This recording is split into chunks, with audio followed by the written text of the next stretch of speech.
Hello, everyone, and welcome to English Unlocked, your health companion. I'm your host, Sarah, and I'm so excited to be here with you today. And I'm Mark, your co-host. It's great to be back. Sarah, today we're diving into a topic that's not just useful, but absolutely essential, wouldn't you say? Absolutely, Mark. Today we're talking about health in English, specifically for our beginner English learners.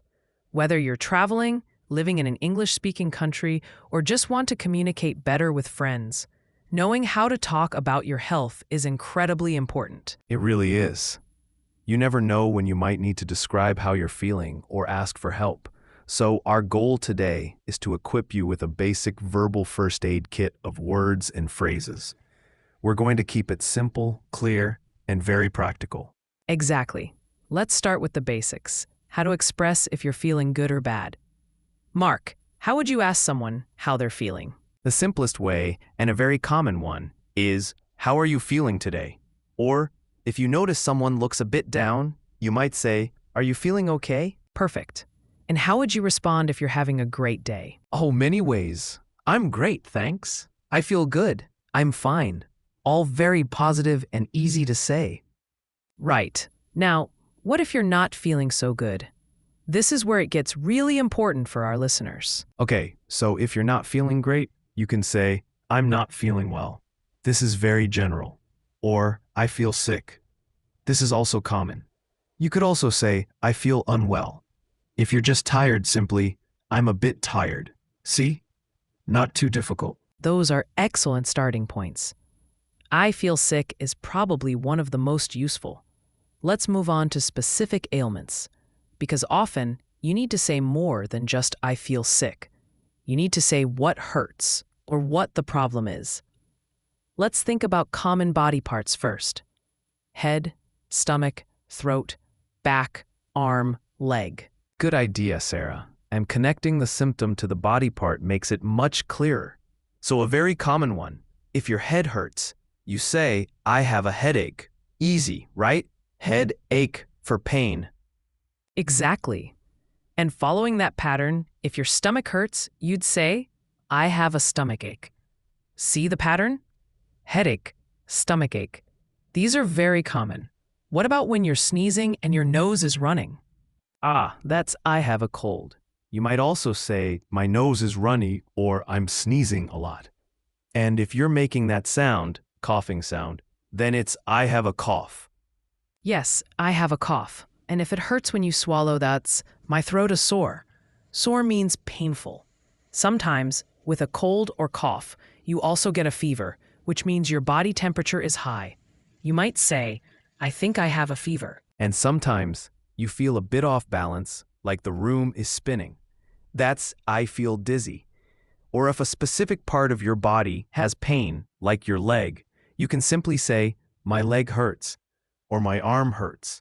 The phrase "my body part hurts" is very direct and effective. That's fantastic. So we've got the basics for describing what's wrong. Now let's talk about how bad it is and how long you've had it.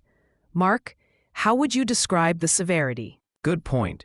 You can use simple words like "it hurts a little bit," or "it's quite bad," or if it's really painful, "it's very bad." Sometimes you might hear "it's a dull ache" for a constant, not too sharp pain, or "it's a sharp pain" if it's sudden and intense. But for beginners, a little bit, quite bad, and very bad are perfect. Excellent. And how long? You'd say, "I've had it since yesterday," or "for a few hours," or "all day." So putting it together, you might say, "I have a headache, it's quite bad, and I've had it since this morning." That gives a lot of information clearly. It certainly does. Now, let's move to a crucial part, seeking help. If you're feeling really unwell or need medicine, what are some key phrases, Sarah? The most important one is, "I need to see a doctor." Very clear, very direct. If you just need some simple medicine for a headache or a cold, you might ask, "Is there a pharmacy nearby?" A pharmacy is where you buy medicine. Once you're there, you can say, "Can I get something for a headache?" Or, "I need some medicine for a cough." And the pharmacist might ask you questions, but you can use the phrases we just learned to describe your symptoms. Don't be afraid to point to where it hurts. Sometimes a gesture is clearer than a word, especially when you're learning. That's a fantastic tip, Mark. When it comes to health, being understood is the most important thing. Now, we've talked a lot about feeling unwell, but let's shift gears for a moment to talking about positive health habits. This is also a part of talking about health and can be a nice, less stressful way to practice these phrases. Great idea, Sarah. It's important to know how to talk about staying healthy too.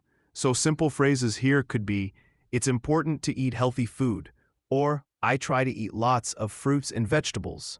Yes, and try to get enough sleep. We all know that's important. Or, regular exercise is good for you. You might say, I usually go for a walk every day. And don't forget, stay hydrated. Drink lots of water. These are simple sentences that convey big health messages. Right. So we've covered asking how someone feels, describing common illnesses, talking about pain, seeking help, and even healthy habits. To bring it all together, Sarah, how about a quick, very simple role play? I love that idea, Mark. Okay, you start. Imagine I just walked into the room. Hi, Sarah. How are you feeling today? You look a bit tired. Oh, hi, Mark. Not great, actually. I have a sore throat and a cough, and yes, I'm quite tired. Oh no. How long have you had the sore throat? It started last night, and it's quite bad now. It hurts when I swallow. Maybe you should see a doctor, or at least go to a pharmacy to get some medicine for your throat and cough. Yes, I think I will. Thanks for the advice, Mark. You're welcome, Farah, and that's a perfect example of how you can use these simple phrases in a real conversation. Notice we used sore throat, cough, quite bad, hurts when I swallow, and see a doctor or go to a pharmacy. Exactly. It wasn't complicated grammar, but it was clear and effective. So, as we wrap up today's episode, Mark, what are some of the key takeaways you'd like our beginner listeners to remember? Well, Sarah, I think the most important thing is not to be afraid to speak up, especially when it comes to your health. Don't worry about perfect grammar. Simple sentences are perfectly fine. Absolutely. Just knowing phrases like, I have a headache or my leg hurts can make a huge difference. And remember those common symptoms we talked about: headache, stomachache, cold, cough, sore throat. Those are your building blocks.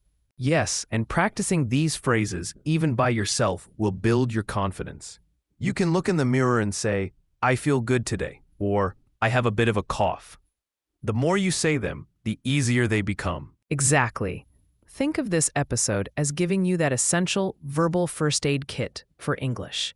It's for those moments when clear communication about your well-being is paramount.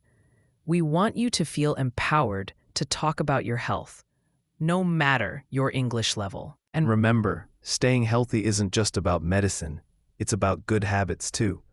So practice saying, I try to eat healthy, or I get enough sleep. It's all part of the journey. Fantastic points, Mark. We hope this episode has given you the confidence and the vocabulary to start talking about health in English. Practice these phrases, listen to them again, and keep learning. That's all for today's English Unlocked, your health companion. Thank you so much for joining us, and we'll catch you next time. Bye for now.